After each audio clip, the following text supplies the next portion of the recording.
第6课，科学家也信耶稣，见证与故事。1、信仰与科学家生活的交集。科学与信仰常被认为是对立的，但这个观念真的正确吗？事实上，许多伟大的科学家不仅没有把信仰视为科学的敌人，反而认为信仰赋予他们探索世界的动力与目的。李教授是一位著名的天文学家，专门研究宇宙的起源。他从小对星空着迷，后来成为了国际知名的学者。然而，他对宗教一直持怀疑态度，觉得信仰只是人们为了寻求安慰而创造的概念。有一天，他的朋友邀请他参加一场关于宇宙与信仰的座谈会。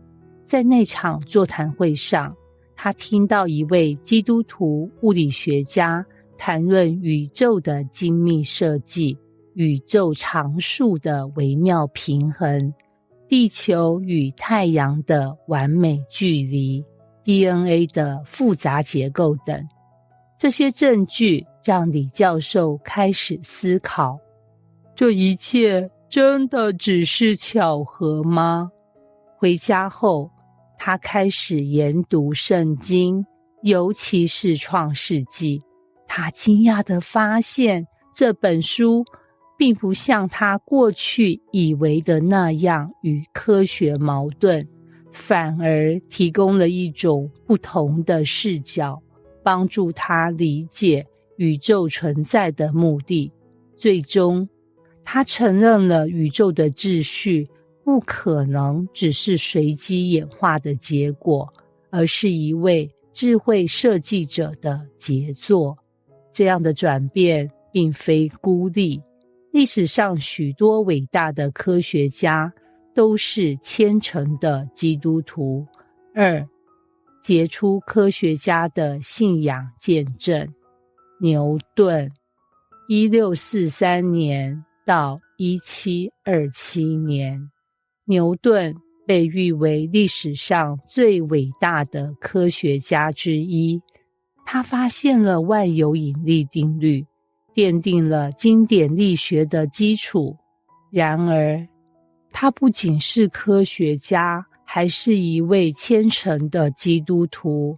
他曾经说，宇宙的秩序与美妙无法单凭偶然解释，必然有一位造物主。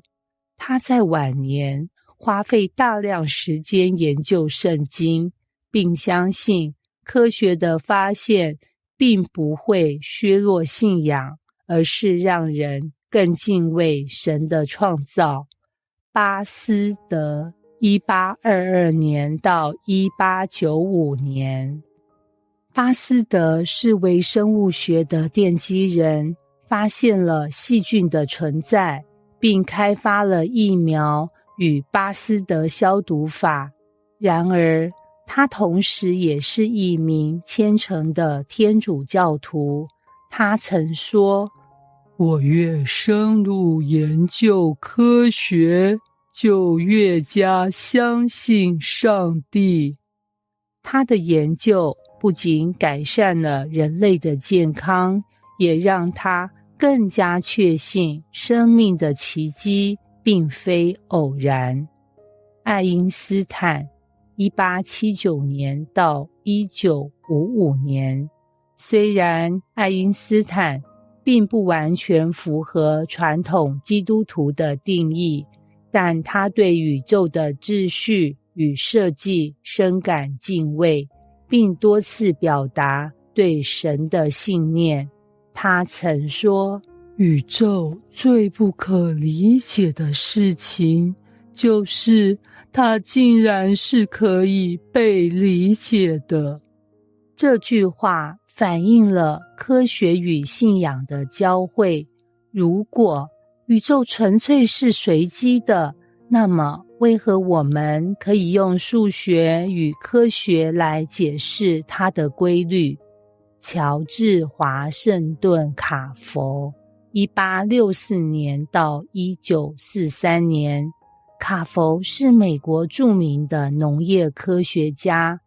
他一生致力于研究花生的用途，开发了超过300种产品。他相信所有的智慧都来自神，并在科学研究前常常祷告。他曾说：当我亲近造物主时，他就向我揭示他的创造奥秘。约翰·兰尼尔是一位著名的数学家与哲学家，曾在牛津大学任教。他经常参与有关科学与信仰的公开辩论，并撰写书籍讨论基督教信仰如何与现代科学相融。他在一场辩论中提到，我们不会因为读一本书而怀疑作者的存在，那么为何我们会因为看到宇宙的秩序而怀疑这背后是否有一位设计者？3. 信仰如何影响科学家的研究？许多科学家认为，他们的信仰不仅没有妨碍他们的研究，反而让他们更热衷于探索世界的奥秘。这是因为信仰提供了一个宏观的视角，让他们相信宇宙是有目的的，而非一场随机的巧合。例如，伽利略的研究虽然一度与宗教机构产生冲突，但他自己却深信宇宙是神所创造的。他的研究只是揭示神创造的奥秘。科学与信仰能共存吗？这个问题的答案从这些伟大的科学家身上似乎已经得到了回应。信仰不仅没有阻碍科学，反而激励许多科学家去寻找真理。如果我们认为科学是寻找物理世界的真理，那么信仰则是寻找生命的意义。这两者不应该是对立的，而是可以相互补足的。结语：这些科学家用他们的一生证明了信仰与科学并非对立，而是可以相辅相成的。他们的发现改变了世界，而他们的信仰则让他们更谦卑地看待宇宙与生命。或许对于那些仍在犹豫是否该相信耶稣的人来说，这些科学家的见证能够带来新的思考方向。如果这些顶尖的头脑都能找到信仰与科学的平衡，那么也许信仰并没有我们想象中的不合理。如果你曾经以为科学与信仰无法共存，希望这些故事能让你开始重新思考，也许你的信仰之旅才刚刚开始。